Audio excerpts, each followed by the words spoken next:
Well, before we begin talking about minority mental health, can we talk first about what mental health is and what it isn't?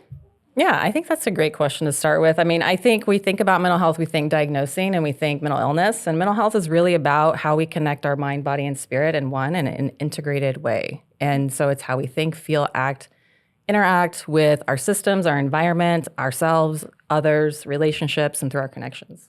Do you all feel that there are maybe some misconceptions about mental health out there, what mental health is?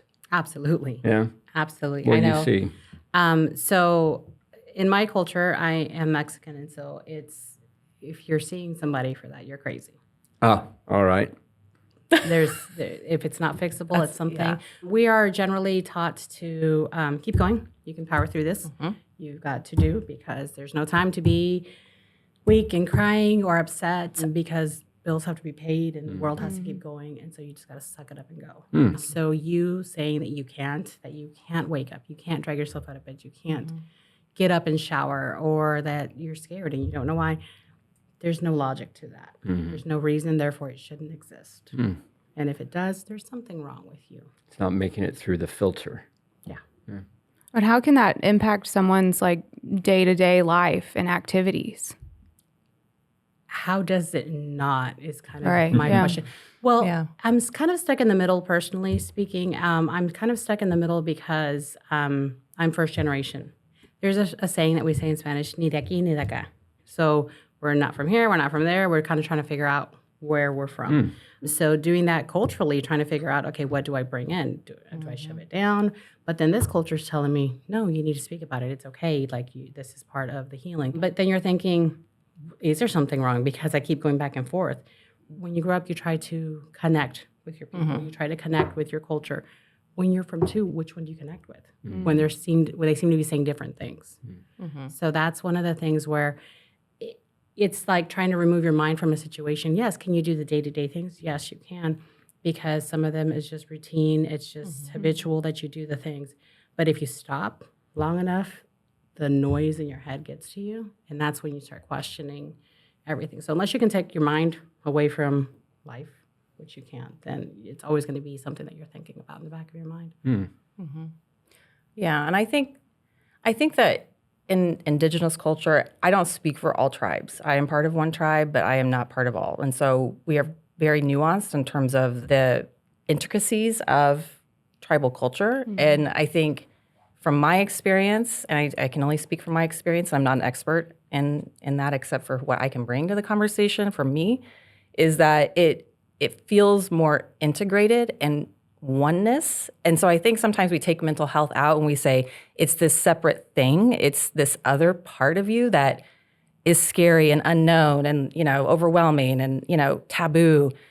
But I think that can be a little bit of that colonized thinking, is if we separate it in one thing versus another thing, then we get stuck in that trap of how do we make sense of it? How do we reconcile and make peace with it? And really it's about making peace with ourselves. And feeling at one with who we are. And I think that the stigma and all of the misconceptions are larger society's way of kind of misconstruing and misguiding so that we focus on this other task of really just how do we get stuff done. Yeah, how do we really take care of ourselves and each other? Yeah.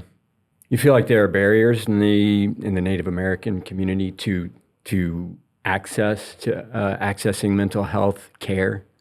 Yeah, I mean, I think there's stigma with accessing mental health care because there are other ways to take care of yourself.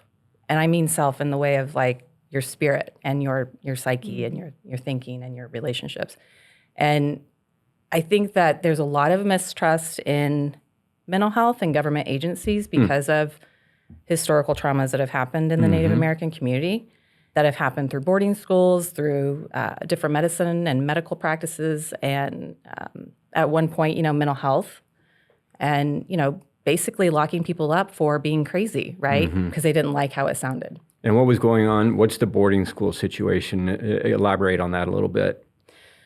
From my experience of it in terms of my historical knowledge, for me, okay, speak on that, is that it was a way to take away the Indian.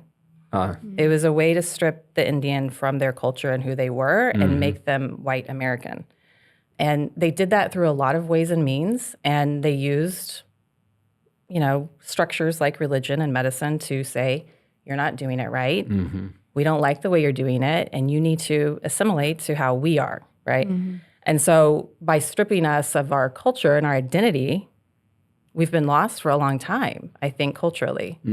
And so it's trying to step back into that space of finding ourselves in a common ground and making sense of that with where we're at now culturally on this new social environment. That's interesting. Oh, and you're kind of talking about that when it comes to like generational and the stories that are passed along to children and to family members. Do you think that mental health is perceived differently across generations within these different minority groups? Yeah.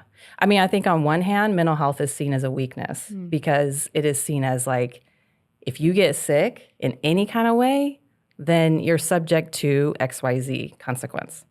And so you have to be seen as strong and sturdy so that you seem that you have value and worth and so that you don't get taken advantage of, right? So then I think, there's a lot of fear that kind of has been created based on different traumas that have happened throughout the generations and our experiences that we carry into today. And it's having to shake some of that off of us to really move forward. There is more visibility and there is more permission to say we want to see you and we want to, accept you and have you into these circles and have these conversations.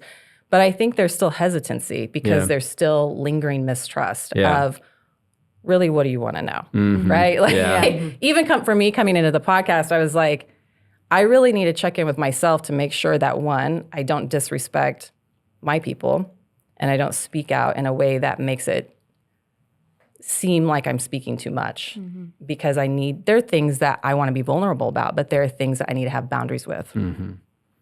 I can see this entire thing, having a significant impact on mental health if a group of people is being instructed to suppress, their identity. Yeah, it really was. A stripping of an identity. Yeah. Joana, how about among Mexican folks? Are there barriers to accessing mental health resources? In my culture, we always seek to professionals, and they know best, right? We heed what they say, we heed their advice, and they know best. So in the school system, that's going to be the school administration. So if a referral is made for a kiddo, the common denominator that I've kind of seen is, I'm not sure whether you agree or not, you're going to sign your kid up. You're going to do all the steps you need to so that you don't upset anyone, don't step on any toes, do what you're supposed to, because there's always that fear of I'm going to be in trouble of some way, shape, or form, because things are very different where I'm from. And I want to say, like, Nichole, I'm speaking to my own experience in my culture with my family specifically, because even within Mexico, as it is, I think with most countries, things are going to change very dramatically from, one state, one province to another. But from what I have seen, we're going to go ahead and sign them up. We're going to go ahead and do the things. So that kind of gives them exposure to it. And especially if there's positive changes that happen, then they're going to go ahead and maybe open up a little bit more. Unfortunately, if I'm being honest and transparent, with the climate the way it is, that has really taken us a lot of so many steps backwards. That has put us back so much. It's made us not trust. And it has brought things, for example, it's brought fears that even perhaps we didn't experience before.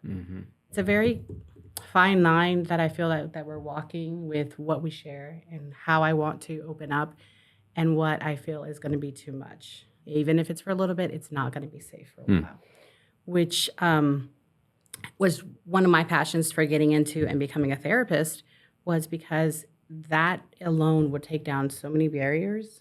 Just if you go in and you see someone who looks like you feel that connection, and so you're almost a little bit more relaxed. So trying to figure out what that looks like, how much do I share? And even with working with the children in therapy, it's don't tell this, don't say this. So you will have people that, or children in my experience, that come in, and if they say something, they'll give you the look and like, oh, they've been like told. They said too much. They're not supposed to. Or they'll even sometimes say, I'm not supposed to tell you that. And so at that point, as a clinician, you're thinking, having a voice for yourself and speaking up to what you feel, that could be a sign of disrespect. It often is in my culture. So how do you educate someone, or is that even okay for them? How do you find what that line is? And so again, going back to the which way do I help someone lean is different, because they're also looking at you and saying, you're the expert, you're the professional, I will do whatever you tell me to. What do you do with that when you're still having the same struggles yourself?